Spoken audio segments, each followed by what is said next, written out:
सारे बच्चों, माताओं, बहनों, नौजवान दोस्तों, बुजुर्गों, आपकी में पंचायत में एक फिर आया हूँ आप सबसे मिलने के लिए। और खुशी है कि आप सब इतनी बड़ी संख्या में यहाँ पर आते हैं। साथियों, ये 2023 का जो साल है ये एक चुनावी साल है और राजस्थान और देश में लगातार कोई ना कोई चुनाव होते रहते हैं। पंचायत समिति का, जिला परिषद का, नगर पालिका का, विधानसभा का, लोकसभा का। और चुनावों के इस लगातार क्रम में विकास बहुत महत्वपूर्ण है। और मैं समझता हूँ जो व्यक्ति चुनाव जीत कर जाते हैं, चाहे वो सरपंच बने, विधायक बने, सांसद बने, उसकी पहली जिम्मेदारी होती है कि अपने क्षेत्र के हर नागरिक का, चाहे उसका समर्थक हो या विरोधी हो, चुनाव जीतने के बाद संपूर्ण क्षेत्र की जिम्मेदारी उस व्यक्ति की होती है जो जीत कर जाता है। और मैंने कोशिश की है कि टोंक विधानसभा क्षेत्र के अंदर समय समय पर आपके बीच आता रहूं, मिलता रहूं और जो आपके काम विकास के हैं, जो मांगे हैं, क्योंकि जनप्रतिनिधि एक सेतु होता है। क्षेत्र में, गांव में, पंचायत में आपकी क्या डिमांड है, पानी की, स्कूल की, बिजली की, सड़क की, अस्पताल की, उन मांगों को मनवाने के लिए जो संसाधन, बजट, पैसा, योजना, प्रोग्राम, स्कीम होता है वो सही ढंग से उसका इस्तेमाल हो। और जो पैसा हम लोग लगाते हैं वो वहाँ पर लगे जो जनता को उस बात की जरूरत हो। इसीलिए लोगों की बातों को सुनना, आपके आवेदन लेना, विकास कामों को उनकी समीक्षा करना और समय रहते वो सब काम हम लोग करा सके आपके बीच में।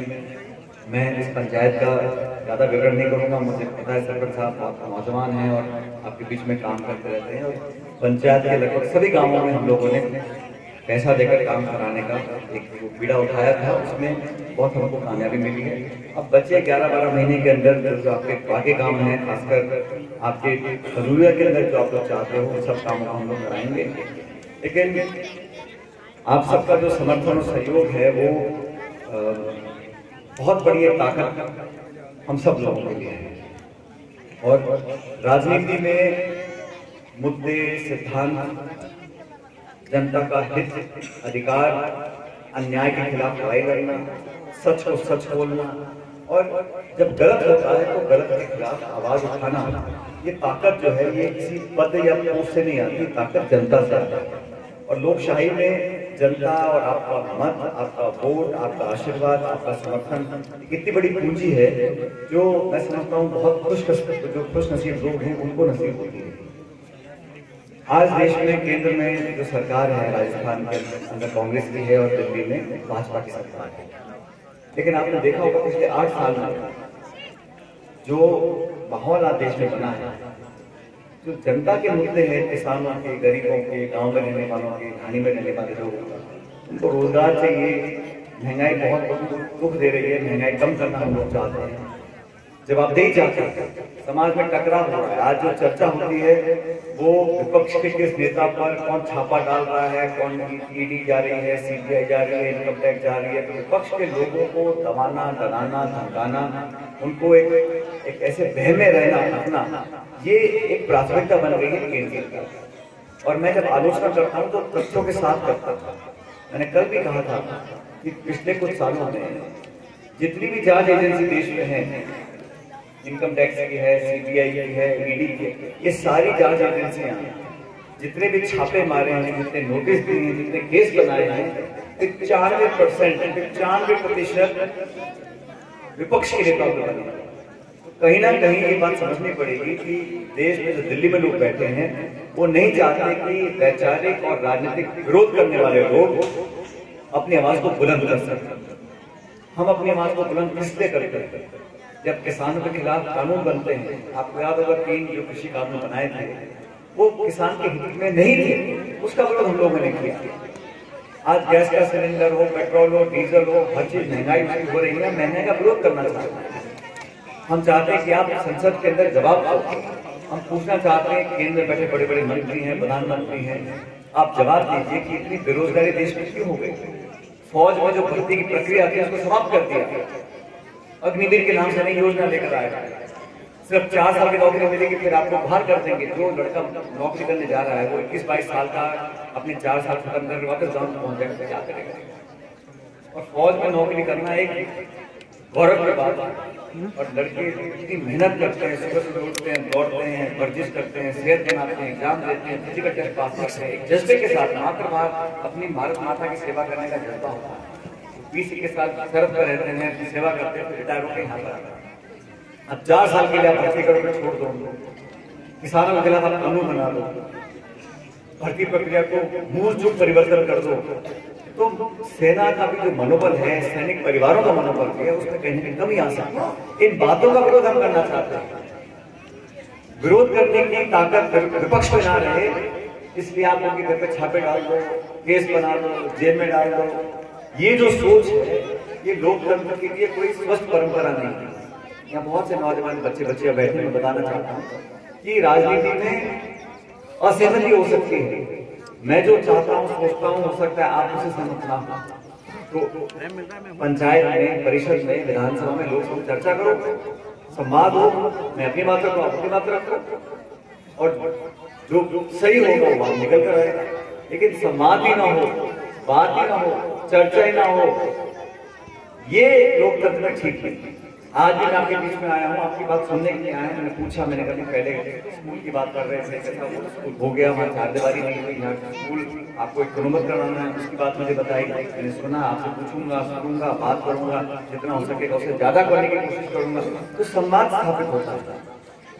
केंद्र सरकार का मन है हम कहें जो सही, बाकी किसी को कोई बोलना नहीं, और ज्यादा विरोध करोगे तो पूरी ताकत के साथ हम आपकी आवाज को दबाने का काम करेंगे। मैं समझता हूँ ये सही नहीं है।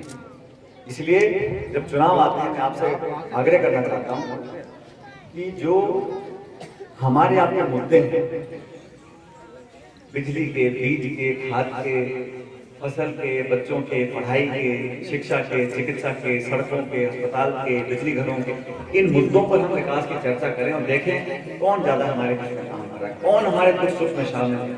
अब कोई आए यहाँ भाषण दे, धर्म की, जाति की, हिंदुस्तान की, पाकिस्तान की, मंदिर की, मस्जिद की, ये सब चर्चाएं करें और चला जाए, तो मुझे लगता है कि आप लोगों को भी जागरूक होना पड़ेगा।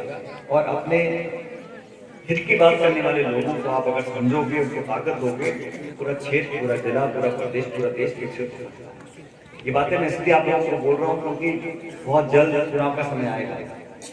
चुनाव के समय फिर बहुत सारे भाषण होंगे, बहुत सारे नेता होंगे, लेकिन हमें समझना पड़ेगा कौन हमारे दुख सुख हमारे साथ रहा, कौन हमारे बीच में आता रहा। आप लोगों ने जब से मुझे आशीर्वाद दिया है 4 साल से, मैंने कोई जितना मुझसे हो सका मैंने पूरी कोशिश की है आपके साथ एक प्यार का, एक व्यक्तिगत संबंध बना के रखें, और जो विकास मैं कर सकता हूँ मैंने कराया, उससे ज्यादा कराने की कोशिश की। अभी भी सरपंच साहब बैठे बैठे कह रहे थे सर यहाँ पर ये खजूरिया में स्कूलों की कमी है।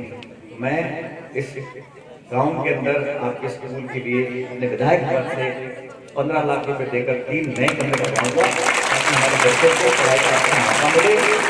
और उसके बाद आपने मुझे कहा कि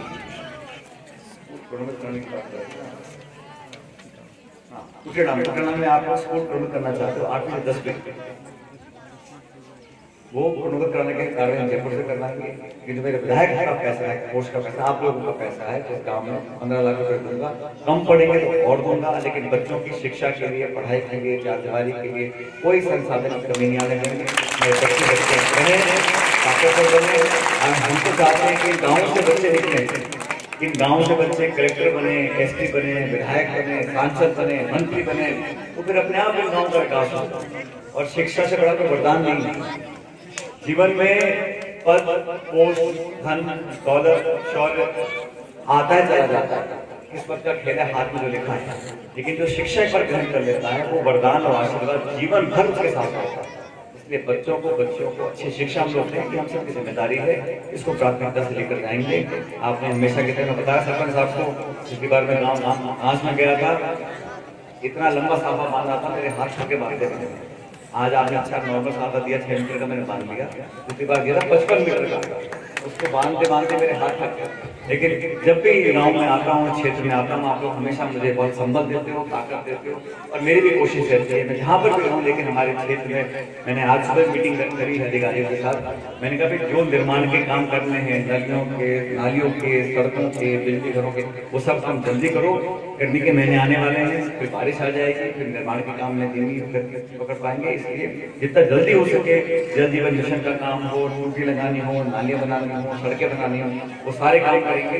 लेकिन शिक्षा और चिकित्सा, इन दोनों पर हमारा ध्यान प्राथमिकता से जाएगा। और भी आप जैसे मुझे बताते रहोगे वैसा काम करेंगे। मैं तो समय समय पर आपके बीच आता हूँ रामाश्रम करने के लिए, आप लोगों का हालचाल पूछने के लिए, और आप लोगों का आशीर्वाद मुझे मिलता रहता है, इसलिए हमारी आवाज बुलंदी रहती है। ये स्नेह और ये अपना प्यार आप बनाए रखें। बहुत बहुत धन्यवाद। जय हिंद, राम राम।